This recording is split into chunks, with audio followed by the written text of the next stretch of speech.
America అధ్యక్షుడిగా ఉన్నటువంటి Trump ఆయన ఒక నిర్ణయం తీసుకున్నారు. సో ఎవరెవరు అయితే అంటే విదేశీయులు అంటే అమెరికా కాకుండా ఇతర దేశాల వాళ్ళు అమెరికాలో స్థిరపడి ఉన్నారో ఇక వాళ్ళందరూ కూడా అమెరికాను వదిలి వెళ్ళాలి అని చెప్పేసి ఒక విధానం తీసుకుంటున్నారన్నమాట. ఎందుకు తీసుకుంటున్నారు ఏంటి అంటే దీనికి అనేక రకాలైన కారణాలు ఉన్నాయి. ప్రధానంగా ఏంటి అంటే వీళ్ళు ముందుగా మన భారతీయుల గురించి మాట్లాడుకోవాల్సి వస్తే చాలామంది విద్యార్థులు అక్కడికి వెళ్ళటం అంటే స్టూడెంట్ వీసా తీసుకొని ఆ తర్వాత అక్కడ పార్ట్ టైమ్స్ జాబ్స్ చేసుకోవటం, ఆ జాబ్స్ చేసుకుంటానే ఇక దాని తర్వాత పర్మనెంట్ వీసాసు ఇక తర్వాత గ్రీన్ కార్డ్ సంపాదించడం ఇవన్నీ జరుగుతూ ఉన్న పరిణామాలు. కానీ ఇప్పుడు ఆ పరిస్థితులు ఎందుకు లేవు అని అంటే ఇప్పుడు కొన్ని కొత్త విధానాలను తీసుకొచ్చారు.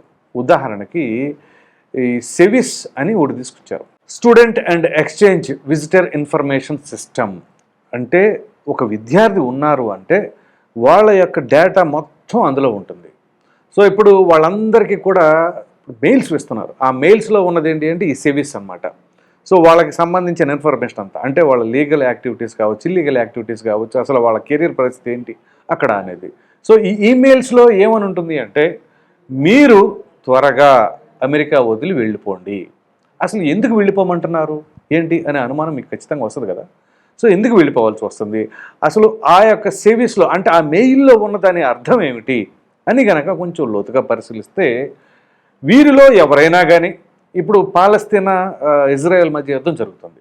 సో పాలస్తీనాకి మద్దతుగా అమెరికాకి యాంటీగా ఎవరైనా సరే సోషల్ మీడియా వేదికగా వాళ్ళ అభిప్రాయాలు పంచుకున్నా ఇంకేదైనా వీడియోస్ చేసినా వాళ్ళపైన మాత్రం ఖచ్చితంగా ట్రంప్ ప్రభుత్వం కఠినంగా వ్యవహరిస్తుంది.